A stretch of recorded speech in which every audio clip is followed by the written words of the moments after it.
In this lesson, we're going to take a deeper dive into the world of cryptography. The cornerstone of cryptography is the algorithm, or cipher.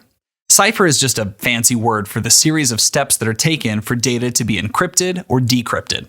In this video, we're going to look at several types of ciphers and how they work. One of the first cipher types is the stream cipher. A stream cipher is a symmetric encryption method that encrypts one bit of plaintext at a time. This method is based on the one-time pad, or OTP, which was very popular during World War II. OTP uses a symmetric encryption key that should be as long or even longer than the data being encrypted.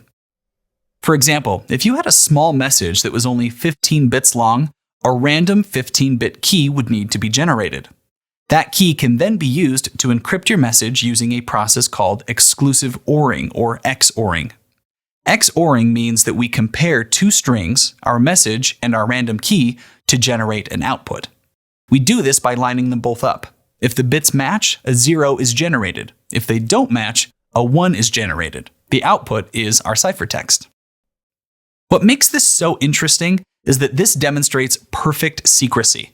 This means that to a hacker, this ciphertext looks completely random. It would be just as difficult to brute force the key as it would be to brute force the data itself. OTP only works properly if our secret key is only used once. If we use it more than once, a hacker could then start to decode the secret key. OTP works great if we're dealing with small messages, but what if we needed to encrypt every video in this course? A video can range from 500 megabytes to up to 5 gigs or more. Since every video file would need to generate a key that's the same size or larger than the video, we would quickly end up running out of hard drive space.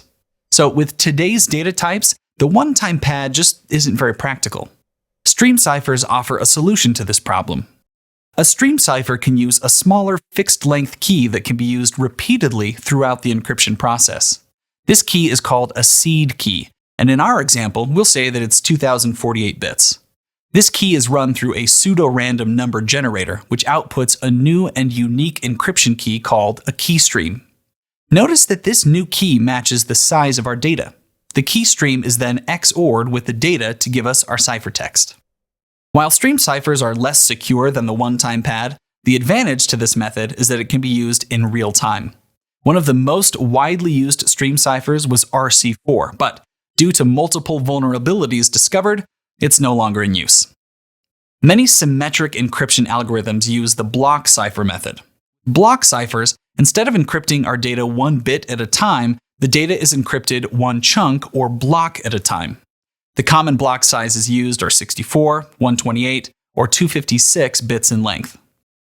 For example, let's say that we want to encrypt a file that's 800 bits in size. Using a 256-bit block size, the data will be encrypted 256 bits, or 32 bytes at a time, until the process is complete. Since the last block ends up being smaller than 256 bits, the algorithm pads the block with some random data to bring it up to 256 bits. As shown here, there are several block cipher operation modes that can be utilized depending on the application or use. Let's talk about a few of them. Electronic Code Book Mode, or ECB, is the simplest block cipher operation mode. With this mode, each block of plaintext data is encrypted separately. Several blocks can be encrypted at the same time, allowing for faster encryption. The biggest disadvantage is that identical data results in the same ciphertext, meaning that a hacker would be able to decipher some of the data if they intercept multiple blocks. Cipher block chaining is like ECB, except that it uses an initialization vector. The initialization vector is a starting variable that's XORed with the current block's plaintext to encrypt the data. The first initialization vector is a random string, and each subsequent initialization vector is the ciphertext from the previous block. CBC is more secure than ECB, but slower because multiple blocks can't be encrypted at the same time. Cipher feedback mode, or CFB, also utilizes an initialization vector, but instead of using it on the plaintext, the initialization vector is encrypted, and then that result is XORed with the plaintext to create the ciphertext block. Now, this is the equivalent of encrypting the plaintext with a one-time pad. Output feedback mode, or OFB, is practically identical to cipher feedback mode. The difference is the initialization vector used after the first round of encryption.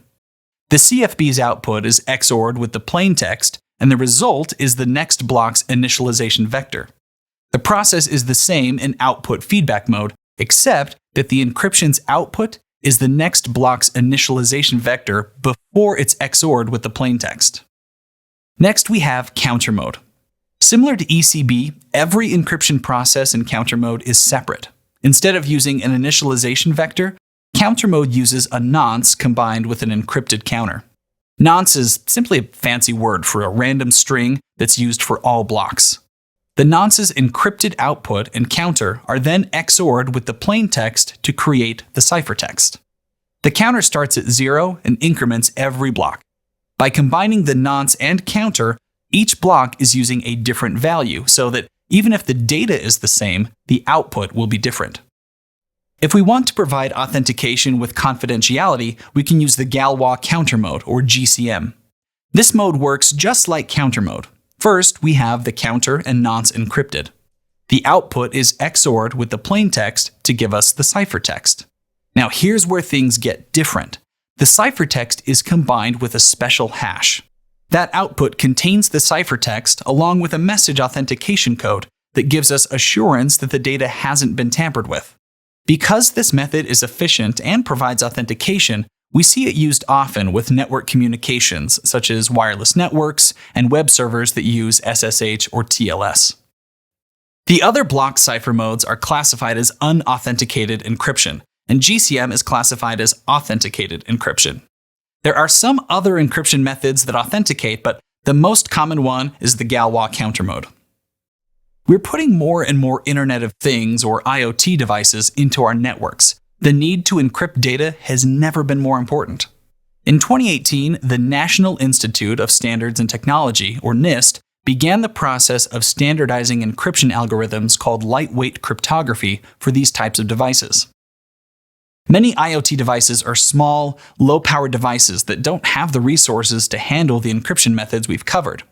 IoT devices have limitations such as only having a small amount of RAM and CPU power.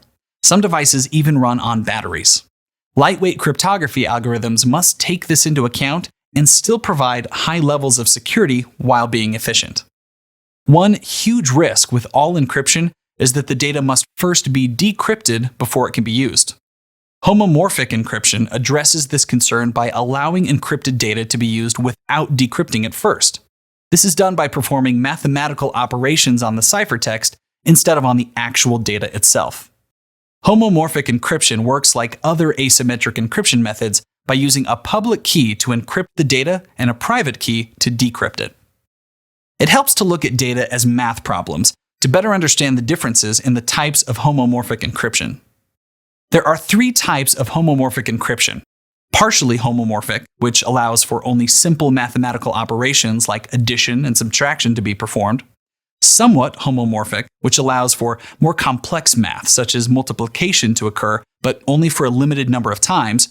And fully homomorphic, which can handle any mathematical operation an unlimited number of times. Homomorphic encryption has the potential to be a game changer, but as of now, it's incredibly slow and inefficient. That's it for this lesson. In this lesson, we looked at the different ciphers used in cryptography. We first examined the stream cipher, which encrypts data 1 bit at a time. Then we looked at how block ciphers work and the different operation modes. Finally, we looked at 2 newer forms of cryptography. Lightweight cryptography is being designed for IoT devices, and homomorphic encryption allows data to be used without having to decrypt it.